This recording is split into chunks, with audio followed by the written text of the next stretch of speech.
সকল দর্শক বন্ধুদেরকে অনেক অনেক স্বাগত জানিয়ে শুরু করছি আজকের অনুষ্ঠান। আজকের অনুষ্ঠানে এমন একজন ব্যক্তিত্ব আপনাদের সামনে এই মুহূর্তে উপস্থিত রয়েছেন, যে মানুষটিকে দেখার জন্য কিন্তু আপনারা অধীর আগ্রহে টেলিভিশন পর্দার উপরে বসে থাকেন। যে মানুষটার সান্নিধ্য পাওয়াই কিন্তু বিশাল ব্যাপার। যে মানুষটি ছোট থেকেই তন্ত্র সাধনার সঙ্গে যুক্ত এবং বহু রোমাঞ্চকর, বহু শিহরণ জাগানো কিন্তু প্রত্যেকটা মুহূর্তের তিনি সাক্ষী। এবং আমাদের সাথেও কিন্তু বহু সময় তিনি ভাগ করে নিয়েছেন তার সেই ছোট ছোট সাক্ষী থাকা মুহূর্তগুলোকে, যেগুলো শুনে আমরাই সত্যি সত্যি হতবাক হয়ে গিয়েছি। কারণ মানুষের সাথে এরকমও ঘটে, এটা কিন্তু খুবই অবিশ্বাস্য ব্যাপার। আর যে মানুষটি সত্যি সত্যি তন্ত্র সাধনার সঙ্গে নিজেকে নিযুক্ত করে ফেলেছেন এবং যে মানুষটি খুব অল্প বয়স থেকেই জেনে গিয়েছেন যে তার জীবনটা তিনি পুরোটাই নিয়োজিত করেছেন মানুষের সেবার মধ্যে দিয়ে, যে মানুষটার বড় হয়ে ওঠাই কিন্তু মানুষের সেবার জন্য নিজেকে নিয়োজিত করা, এমন একজন ব্যক্তিত্ব, এমন একজন মানুষের সান্নিধ্য পাওয়া কিন্তু সত্যিই ভাগ্যের ব্যাপার। সেই মানুষটি আর কেউ নন, তিনি হচ্ছেন দেবাশিস মুখার্জি। যে মানুষটি ইতিমধ্যেই বহু মানুষের উপকারে উপকৃত এবং যে মানুষটি প্রত্যেকটা মুহূর্তেই চেয়েছেন যে মানুষের উপকার হোক, মানুষের ভালো হোক এবং মানুষ আগামী জীবনটা খুব সুন্দরভাবে কাটাক। যে মানুষটা ইতিমধ্যেই কিন্তু এপিজে আব্দুল কালাম 2024 সম্মানে সম্মানিত, এছাড়াও কিন্তু ডক্টর বি.আর. আম্বেদকর জাতীয় পুরস্কার 2024-এ পুরস্কৃত। এমন একজন মানুষ, যে মানুষটি 1008 উপাধিতে ভূষিত, স্বর্গীয় মহন্ত স্বামী সত্যানন্দ গিরি মহারাজের দৌহিত্র এবং যিনি শৈশব থেকে এই তন্ত্র সাধনা করছেন। 2005 সাল থেকে যিনি মিডিয়ার সঙ্গে যুক্ত, তিনি চোখের সামনে বহু তান্ত্রিকের জন্ম হতে দেখেছেন। এমন একজন ব্যক্তিত্ব, তিনি হচ্ছেন দেবাশিস মুখার্জি। চলুন আজকের অনুষ্ঠানে আরো একবার আমরা স্বাগত জানিয়ে নেব জ্যোতিষ শাস্ত্র এবং তন্ত্র সাধক দেবাশিস মুখার্জিকে। দাদা, অনেক স্বাগত আজকের অনুষ্ঠানে আপনাকে। সবাইকে বলি ভালো করুক, মঙ্গল করুক, সবাই ভালো থাকুন। আর কি বলবো, মানে আমি বড় বড় কথা তো বলতে পারি না, ছোট ছোট মানুষ, ছোট ছোট কথা বলাই ভালো। কামাখ্যা কাম সম্পন্নে কামেশ্বরী হরপ্রিয়াং কামনাং দেহি নিত্যং কামেশ্বরী নমস্তুতে। হে মা কামাখ্যা, তুমি যেখানেই থাকো, ভরসা রাখি, আশা রাখি, আমাকে যখন ভালো রেখেছো ধরা ভূমিতে সকলটা প্রাণীকে, সকল প্রাণীকে, যার মধ্যে প্রাণ আছে সেই প্রাণী, শুধু আমার মধ্যে প্রাণ আছে আমি প্রাণী না, একটা টিকটিকি আরশোলা তারও প্রাণ আছে, সকল প্রাণীকে তুমি সুরক্ষিতভাবে রাখো। আর আপনারাও মাকে বলুন, মা কামাখ্যা কাম সম্পন্নে কামেশ্বরী হরপ্রিয়াং কামনাং দেহি নিত্যং কামেশ্বরী নমস্তুতে। মা সবাইকে সুরক্ষিত রাখো। দেখবেন সবাইকে সুরক্ষিত রাখলে মানে আপনাকেও সুরক্ষিত রাখবে। সুতরাং এইভাবে অনুষ্ঠানটা আজকে আমরা শুরু করছি মা কামাখ্যার নাম স্মরণ করে। শুধু বলবো ভালো থাকবেন, একে অপরকে ভালো রাখার চেষ্টা করবেন, যাতে শেষ জায়গায় গিয়ে না আমরা স্বর্গ লাভ করতে পারি।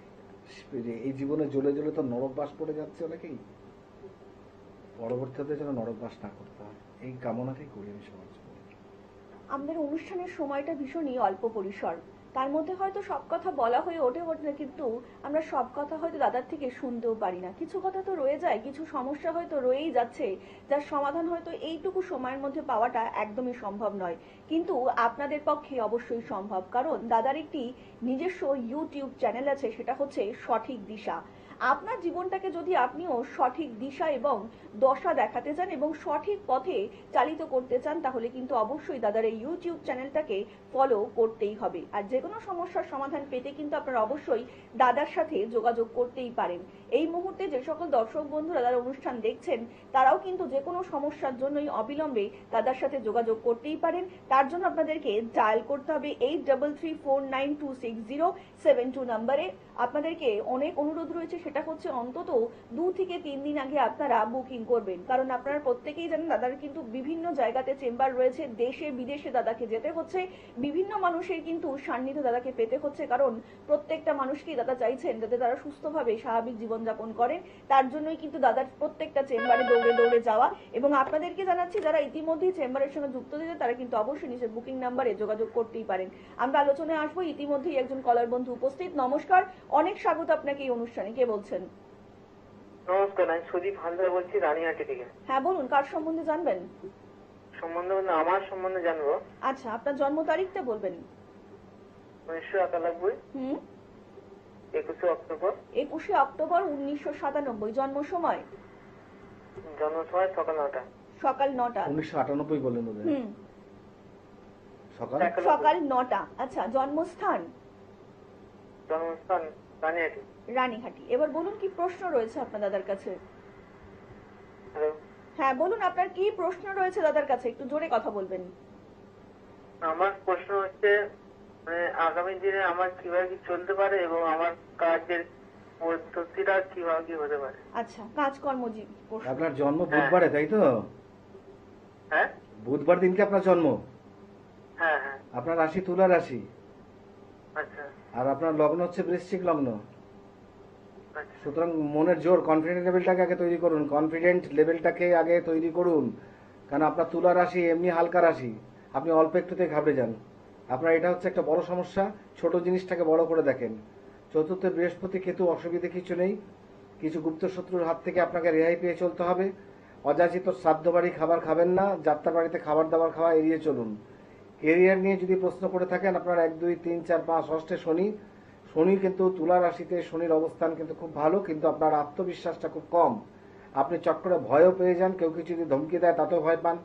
আপনার রাশিটা হালকার দরুন এই অবস্থা। সুতরাং এমন কিছু ব্যাপার আপনার মধ্যে ঘটেনি, তবে এখানে দেখাচ্ছে 1 2 3 4 5 6 7 8 9 10। দশমে রাহু আর মঙ্গল একটা 20 যোগ। দশম মানে আয় স্থানে রাহু মঙ্গল একটা 20 যোগ যেখানে বসে রয়েছে। Rahu anti clockwise 1 2 3 4 5 6 7 8 9। আপনার ভাগ্যস্থানকে দেখছে, নবম ঘরকে। অ্যান্টি ক্লকওয়াইজ নবম ঘরকে, ভাগ্যস্থানকে দেখছে রাহু। এতে কি হচ্ছে, আপনার আর্থিক ক্ষয়ক্ষতি পরিমাণটা প্রচুর বেড়ে যাচ্ছে। আচ্ছা আচ্ছা। অনেক ধন্যবাদ। আর একটু বিস্তারিত জানতে অবশ্যই নিচে যে বুকিং নাম্বারটা রয়েছে সেখানে কিন্তু যোগাযোগ করতেই পারেন, এবং দূর থেকে যে সকল দর্শক বন্ধুরা দেখছেন তারাও কিন্তু অবশ্যই যে কোনো কার্যের করার জন্য কিন্তু যোগাযোগ করতেই পারেন। অন্তত 2 থেকে 3 দিন আগে বুকিংটা কিন্তু অবশ্যই করাতে হবে। দাদা, আলোচনায় আসবো, কিন্তু তার আগে একটা ভীষণ জানতে ইচ্ছা করছে, এই যে আমরা সামনে জিনিসগুলোকে দেখতে পাচ্ছি টেবিলে, যদি এটা সম্বন্ধে একটু দর্শকদের কিছু বলেন। ওইটা একটা শিব ঠাকুর তো না? একদম। ওজনটা দেখো তো কত। হ্যাঁ, মানে প্রথম দিকে মনে হচ্ছিল খুবই হালকা, তুলতে পারছিলাম না আর কি। এখন ওজনটা বুঝতে পারছি। ভীষণ ভারী, হ্যাঁ সত্যি। ইটস অ্যান মার্কারি শিবলিঙ্গ, এটাকে বলা হয় পবিত্র পারদ শিবলিঙ্গ। আচ্ছা, আমি একটু দর্শকদেরকে তুলে দেখাচ্ছি এই শিবলিঙ্গটা। দেখুন মানে কি অসম্ভব সুন্দর দেখতে এবং ভীষণ ভারী কিন্তু একটি শিবলিঙ্গ। মানে আমি প্রথম দিকে তুলতেও পারিনি, কিন্তু এখন দেখে মনে হচ্ছে সত্যি ভীষণ ভারী, মানে এক হাতে তোলা কিন্তু সম্ভব নয়। দাদা একটু বলুন।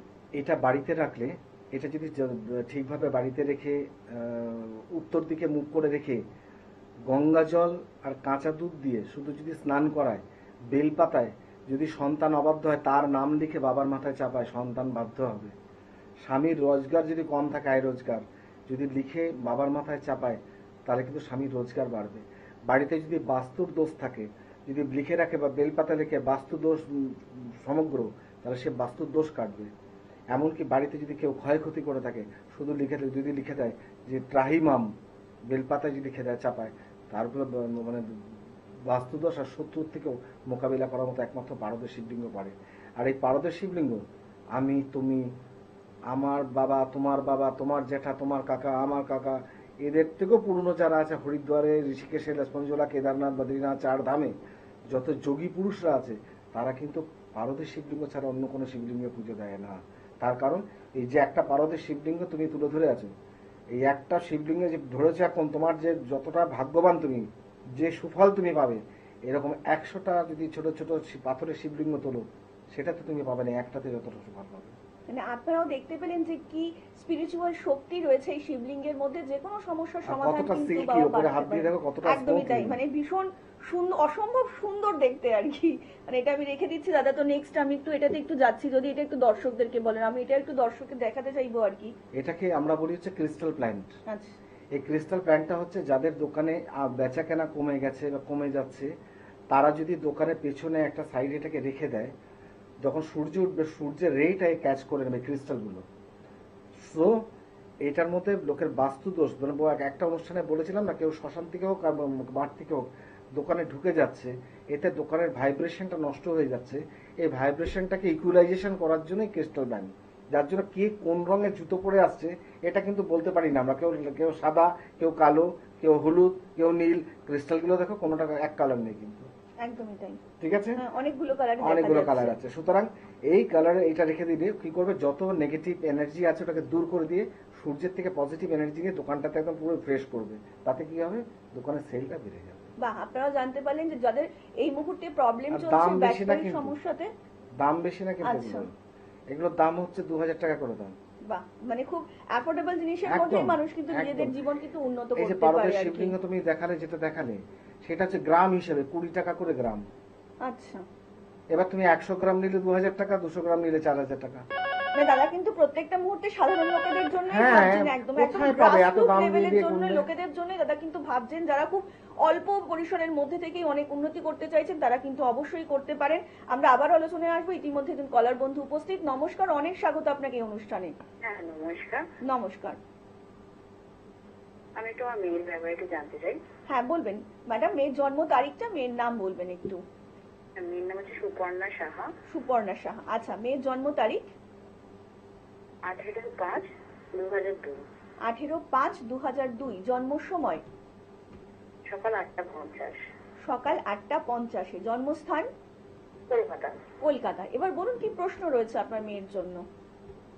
মেয়েদের কেরিয়ারটা কি হবে না হবে সেটাই আর কি, কেরিয়ার নিয়ে প্রশ্ন। দাদার অনুষ্ঠান ভবিষ্যতে কি দেখেন? করবে আর কি। একদমই তাই। দাদার অনুষ্ঠান দেখা হয়? হ্যাঁ হ্যাঁ দেখা হয়, দাদার অনুষ্ঠান খুবই ভালো লাগে আমার দাদার অনুষ্ঠান।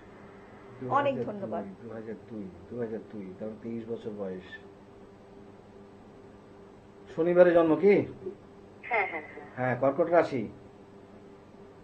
23 বছর বয়স, মেয়ে তো। হ্যাঁ হ্যাঁ মেয়ে। 23 বছর বয়স। কেরিয়ারে এক জায়গায় আমার মনে হচ্ছে এক জায়গায় কাজ, মানে চাকরি বাকরি করেছে। হ্যাঁ, মহাগ্রহ বৃহস্পতি শুক্র কিছু করেছে, কিন্তু যেহেতু দ্বাদশে রবি বুধ শনি মঙ্গল রাহু একেবারে গ্রহণযোগ বীজযোগ লেগে আছে, কোনো জায়গায় স্থায়ী হচ্ছে না। না না না তাই হচ্ছে না, এটা পার্মানেন্টলি কি করলে ভালো হবে সেটা জানি আর কি। সলিউশন বলতে গেলে আমি একটা কথা বলি, কেন যেহেতু লগ্নে বৃহস্পতি শুক্র আর দ্বাদশ ঘরে সব গ্রহগুলো এক ঘরে গিয়ে ঢুকেছে, রবি বুধ মঙ্গল শনি রাহু, সুতরাং এর একটা কথা হচ্ছে এখানে কি, এই দ্বাদশ ঘরটার মধ্যে না একটা চকলেট বোম ফাটাতে হবে। চকলেট বোম ফাটানো মানে সেই রকম টাওয়ার একটা পুজো করে কোনো একটা যন্ত্র তৈরি করতে হবে, যেটা পড়াতে হবে যেন ওগুলো ডিভাইড হয়ে যায় প্ল্যানেটগুলো। কেন রবি বুধের বুধাদিত্য যোগ, এদিকে রাহু আর মঙ্গল থাকলে কি, রাহু শনি মঙ্গল তিনটেতে আপনি বুঝতে পারছেন, তিনটেতে মানে তিনটেতে সাংঘাতিকভাবে বীজ যোগ, কোনো সাকসেস লাইফে দেবে না। সুতরাং এরপর সাকসেস লাইফ তো দূরের কথা, এরপর বিবাহিত জীবনটাও সুখের দেবে না। হয়তো কিছুদিনের সুখ, তারপরে কিন্তু দুর্ভোগ আরম্ভ হয়ে যাবে। তো আপনার দ্বাদশ ঘরের প্রতিকার, মানে 12th হাউসের প্রতিকার একান্ত প্রয়োজন।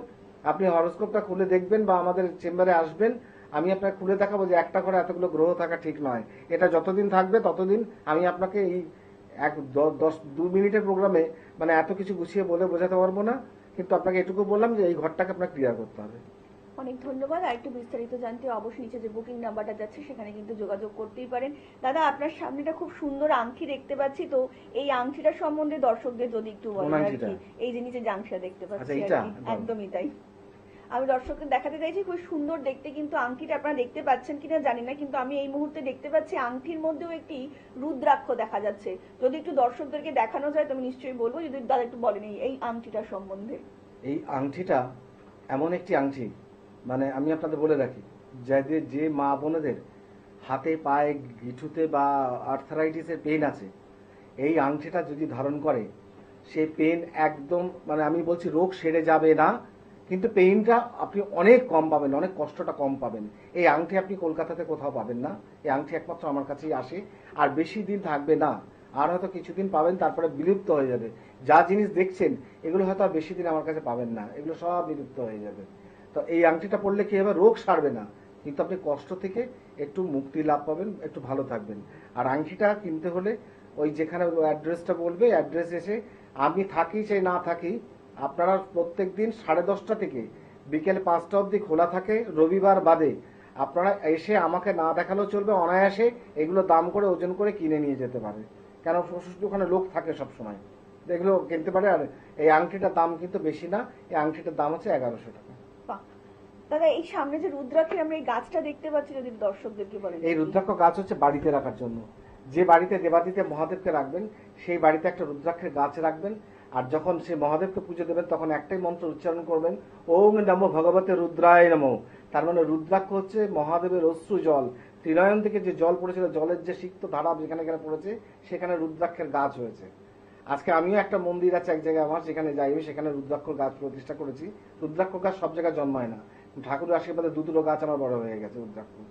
তো সেই হচ্ছে ওম নমো ভগবতে রুদ্রায়, ভগবতে ভগবান রুদ্রায় নমো। তাহলে এটা দেওয়া মানে শিব ঠাকুর বাড়িতে আপনার পারদের শিবলিঙ্গ নিন চাই না নিন, বাড়িতে শিবের ফটো থাক, শিবলিঙ্গ থাক, যদি একটা গাছ নিয়ে আপনি বাড়িতে বসান, এই রুদ্রাক্ষ গাছটা, এটা একটা আর্টিফিশিয়ালি, কিন্তু রুদ্রাক্ষগুলো রিয়েল। এই রুদ্রাক্ষ বসালে কি হবে, মানসিক শান্তি প্রাপ্তি হবে, বাস্তু দোষ নাশ হবে, প্লাস দেবাদিতে মহাদেব অতি প্রসন্ন হবেন আপনার ব্যাপারে। বেশি কিছু না, এইটাই আর এটার দাম হলো 1,000 টাকা। বাহ, মানে দাদা কিন্তু সবসময় ভাবছেন যে সাধারণ মানুষের জন্য, তারা কিভাবে জীবনে ভালো কোথায় থাকতে পাবে বলো? পারে। এখন 25,000 টাকার পাথর, 50,000 টাকার পাথর কোথায় পাবে? পেটে দেবে না এই করবে, সব করবে। দাদা এই যন্ত্রটা নিয়ে যদি একটু বলেন আর কোন কি। যন্ত্রটা? এই যে এইটা একটু যদি বলেন। এটা? একদম। ও, এটা হচ্ছে যারা স্টুডেন্ট, যারা পড়াশোনা করতে অমনোযোগী বাচ্চাদের কথা বলছি, ক্লাস 3 থেকে আরম্ভ করে 10 অব্দি, যারা পড়াশোনা একেবারে মন বসছে না, এটা আমার তরফ থেকে একদম গ্যারেন্টি আছে। গণেশমুখী রুদ্রাক্ষ, ইন্দোনেশিয়ার গণেশমুখী রুদ্রাক্ষ, এটার মধ্যে ওয়ারেন্টি সার্টিফিকেট আছে। এই সার্টিফিকেটটা ওখান থেকেই আসছে, আমি হাতে করে লিখে দিই না। এই রুদ্রাক্ষটা গলায় পড়াবেন, আপনি ধীরে ধীরে ধীরে ধীরে বুঝতে পারবেন আপনার ছেলের পড়াশোনাটা কোন দিকে এগোচ্ছে। হাজার লোক উপকৃত, শুধু হাজার বলবো না, হাজার হাজার লোক আমার এখান থেকে নিয়েছে, তারা উপকৃত। এই গণেশমুখী রুদ্রাক্ষ একমাত্র এডুকেশনাল পারপাসেই কিন্তু পড়ানো হয়, এছাড়া অন্য কোনো পারপাসে কাজ করে না। পড়াবেন আপনার সন্তানকে, আপনি দেখবেন কিভাবে বাধ্য হচ্ছে, কিভাবে পড়াশোনা করছে। দাদা এই প্রদীপটার সম্বন্ধে একটু যদি বলেন। এটা হচ্ছে দারিদ্র নাশ। ঘরে যখন দেখবেন অর্থ দারিদ্র প্রচন্ড হচ্ছে, প্রচন্ড অর্থের সমস্যা হচ্ছে, তখন এটাকে বলে অষ্টলক্ষ্মীর প্রদীপ। এই অষ্টলক্ষ্মীর প্রদীপটা আপনি বাড়িতে অনায়াসে সর্ষের তেলে জ্বালাবেন না, তিলের তেলে প্রদীপটা জ্বালাবেন, প্রত্যেকদিন জ্বালাবেন এবং জ্বালিয়ে অষ্টলক্ষ্মীর জপটা করবেন। অষ্টলক্ষ্মীর জপ বলতে লক্ষ্মীর পাঁচালিতে যে স্তোত্রটা আছে, স্তোত্রটা পাঠ করবেন এবং মাকে জানাবেন। এই জানালে কি হয়, যে তিল তেলে জ্বালালে আপনার দারিদ্রতা নাশ হবে। আর এই অষ্টলক্ষ্মীর চৌকি যেটা দিচ্ছেন, এটাও কিন্তু একমাত্র এখানেই পাবেন, এটাও কিন্তু কলকাতায় ইম্পসিবল, পাওয়া সম্ভব নয়। একদমই তাই। আমরা আবার আলোচনা আসবো, ইতিমধ্যে একজন কলার বন্ধু উপস্থিত। নমস্কার, অনেক স্বাগত আপনাকে এই অনুষ্ঠানে। কে বলছেন? নমস্কার, নমস্কার, বলুন কে বলছেন? আমি প্রদীপ রায় বলছিলাম। হ্যাঁ বলুন প্রদীপ বাবু, কার সম্বন্ধে জানবেন? একটু আমার সম্বন্ধেই জানতে চাই। আচ্ছা, আপনার জন্ম তারিখ বলবেন। জন্ম তারিখ হচ্ছে 4 ফেব্রুয়ারি হুম 1988।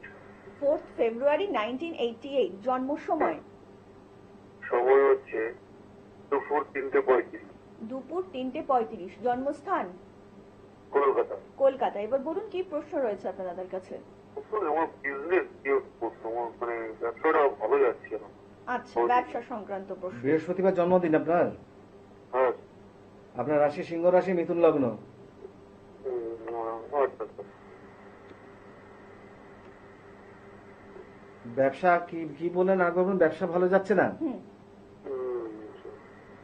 দেখুন, আপনি কি একটা কথা বলে কিছু মনে করবেন না, আপনার ব্যবসা হয়তো খুব রিসেন্টলি, মানে এই 2025-এর লাস্টের দিক থেকে খারাপ হওয়া আরম্ভ হয়েছে, তার আগে মোটামুটি ঠিকঠাকই ছিল। কেন কে আপনার 2025-এ কেন আপনার সাথে কোনো কারোর ওই শত্রুতার কারণে হোক বা কোনো কারণে হোক, আপনার বাড়ির ব্যবসার স্থানে কিছু বাজে কিছু জিনিস ছড়িয়ে ছিটিয়ে দেওয়া পসিবল রয়েছে। তার কারণ হচ্ছে লগ্নের দ্বিতীয় চন্দ্র আর কেতু, মানে আপনি মানসিকভাবে ভারসাম্যহীন হয়ে পড়ছেন আস্তে আস্তে, যে ব্যবসাটা কবে ঠিক হবে আবার। মানে হঠাৎ করে বড় ব্যবসা করতেন তো, হঠাৎ পড়ে গেছে। একদম ঠিক, তারপরে দেনাতেও জড়িয়ে গেছে, অনেক টাকা দেনাও হয়েছে। শুনুন, আপনাকে আমি মিথ্যা প্রতিশ্রুতি দেবো না, আপনি একটা কাজ করুন, কারণ আপনার যা সমস্যা রয়েছে, আপনি পারলে একবার ফোনে যোগাযোগ করে একবার আমার সাথে দেখা করুন, কারণ আমি আপনাকে মিথ্যা প্রতিশ্রুতি দিতে পারবো না। অনেক ধন্যবাদ। আর একটু বিস্তারিত জানতে অবশ্যই নিচে যে বুকিং নাম্বারটা রয়েছে সেখানে কিন্তু যোগাযোগ করতেই পারেন। আর এই মুহূর্তে দাদাকে কিন্তু আপনারা পেয়ে যাচ্ছেন 1/1 জগবন্ধু মোদক রোড, শোভাবাজার, সুতানটি ঠিক চেম্বারে। তাছাড়া কিন্তু আপনারা পাচ্ছেন মুম্বাই, ব্যাঙ্গালোর, দিল্লি, গৌহাটি এবং বাংলাদেশেও পাচ্ছেন আপনারা দেবাশিস মুখার্জিকে। যে কোনো কার্য অবধারিত ফল পেতে আপনাদের কিন্তু অবশ্যই যোগাযোগ করতেই হবে দেবাশিস মুখার্জির সঙ্গে। দাদা আমরা কিন্তু আপনার থেকে অনেক কথা শুনেছি, অনেক কাহিনী শুনেছি, তো আজকে একটু জিজ্ঞেস করতে ইচ্ছা করছে, আপনি তো দেশে বিদেশের অনেক শ্মশানে মহাতন্ত্র করেছেন, তো যদি আমাদের সঙ্গে একটু ভাগ করে নেন, তাহলে তন্ত্র সাধনা মানে শ্মশানে গিয়ে করাটা কিরকম? শ্মশানে গিয়ে করাটা কিরকম মানে? মানে আমি বলতে চাইছি যদি এক্সপিরিয়েন্সটা আমাদের সঙ্গে শেয়ার করেন, এই যে শ্মশানের মধ্যে বসে যে তন্ত্র সাধনা করছেন, মানুষের ভালোর জন্য যে এত কর্ম করছেন, সেই এক্সপিরিয়েন্স যদি একটু শেয়ার করে নেন। এক্সপিরিয়েন্স মানে আজকাল এক্সপিরিয়েন্স বলতে গেলে আজকের ডেটের ওয়েব সিরিজের মতো হয়ে গেছে এক্সপিরিয়েন্স যদি বলি। দেখো, তোমরা অনেকগুলো শ্মশান আছে, তারাপীঠ শ্মশান, কামাখ্যা শ্মশান, রাজরাপ্পা শ্মশানের কথা মন্দিরের কথা বলেছিলেন। কিন্তু আর একটা বীরভূমে আছে একটা কঙ্কালীতলা। কঙ্কালীতলা একটা শ্মশান, যে শ্মশানে আমাকে 2009 সালে একজন বলেছিল, দেখাতে এসেছিল, বলছে আপনি তো এত শ্মশানে হোমযজ্ঞ করেন, আপনি কঙ্কালীতলায় ভয়ে আসেন না নাকি? কঙ্কালীতলা চিনি না, তোর ভয়ে আসবো? বলে আসুন না, একবার ঘুরে যান না, ভালো লাগবে। জঙ্গলের মধ্যে আবৃষ্ট মা কঙ্কালেশ্বরী রয়েছে। আমার কঙ্কালী তলা নামটা জানি, কিন্তু আমি চাইনি কোনো। বলে আসুন, ভয় পাচ্ছেন কেন, আমরা তো আছি, কিছু হবে না।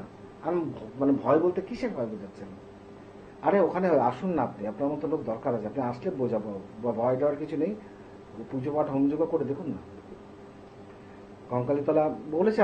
আমি 2009-10 সালের গল্প বলছি তো, তখন গাড়ি নিয়ে চলে গেছে একদম সিঁড়িতে শান্তিনিকেতন কঙ্কালীতলা হাজির। ওখানে খুব আতিথ্য আপ্যায়ন প্রচণ্ডভাবে করেছে। করে দুপুরবেলা শ্মশানে গেছি, কঙ্কালীতলা মায়ের মন্দিরটা দেখলাম। মায়ের তো কোনো মূর্তি নেই, ফটো একটা টাঙানো আছে। পেছনে একটা ছোট ডোবা আছে, ডোবার মধ্যে 4খানা বাঁশ পোতা আছে। বাঁশটা পোতা মানে এখানে বলা হয়েছে মায়ের কোমরটা ওইখানেই পড়েছে জলের মাঝখানে, ওই জন্যটা আইডেন্টিফিকেশন করে রেখেছে 6টা বাঁশ দিয়ে, যে এই ভেতরেই আছে। আর ওইটা বেনারসে কাশী বিশ্বনাথের সঙ্গে লিঙ্ক আছে ভেতর থেকে জলটা।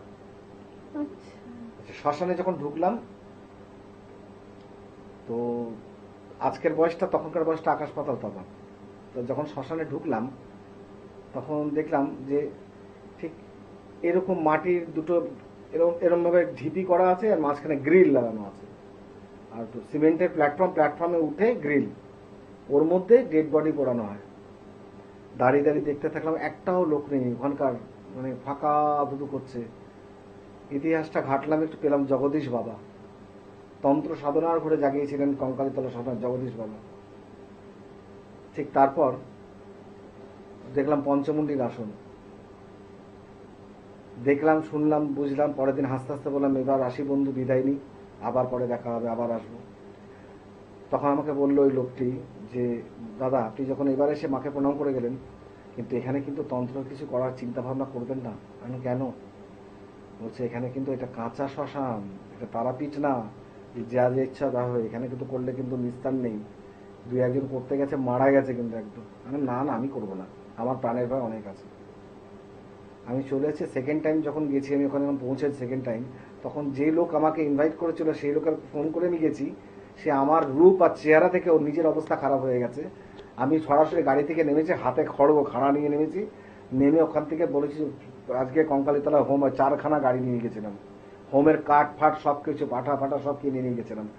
এবার সকাল 10টা বাজে মাকে দর্শন করে সকাল 10টায় বলি, এক হাতে বলি দিয়েছিলাম সকাল 10টার সময়। এবার সন্ধ্যেবেলা যখন হোম করতে ওখানে যাচ্ছি পঞ্চমুণ্ডির আসনে, তখন 4টে গাড়িকে বলছি হেডলাইট মেরে আলো করে দে, দেখি এখানে হোমে কি আটকায়। মায়ের নাম স্মরণ করে যে হোম কঙ্কালীতলা করেছিলাম, সেই হোম করার পর ওখানকার এসডিপিও পুলিশ প্রতি আমাকে ঘিরে ফেলেছিল যে এই লোকটার কোনো ক্ষতি না হয় যেন। এসডিপিও পুলিশ পুরো একদম কঙ্কালীতলা শ্মশান ঘিরে ফেলেছিল, এই লোকটার যেন ক্ষতি না হয়। আর যখন আমি হোম থেকে উঠেছি তখন মনে হচ্ছে উন্মত্ত পাগলের মতো লাগছে, মাথা ঘুরছে আমার। ওই মাথা ঘোরা অবস্থায় আস্তে আস্তে সবাই বলছে এদিকে চলুন ওদিকে চলুন, কিন্তু পা কিন্তু আমার ডিসব্যালেন্স হয়ে যাচ্ছে, ডিসব্যালেন্স হয়ে পা কিন্তু আমার সোজা চলে গেল মায়ের মন্দিরের দিকে। মায়ের মন্দির ঘরটা মধ্যে ঢুকে ধপাস করে বসে পড়েছি। বসে পড়ার পরে মনে হচ্ছে একটা বাচ্চা মেয়ে দূর থেকে হাসছে, বলছে কি সুন্দর পুজো হয়েছে, কি সুন্দর পুজো হয়েছে। নেশার মধ্যে চোখে তাকিয়ে দেখছি, আমি সবাইকে দেখাতে বলছি, দেখাতে বলছি, সবাই তাকাচ্ছে, বলছে এরকম করছে না। কি কি বেশ কিছুক্ষণ পর জল খেলাম, তারপর দিলাম না, সে আওয়াজটা আর নেই। সুতরাং এর থেকে বড় এক্সপিরিয়েন্স আমি আর কি দেবো বলতো।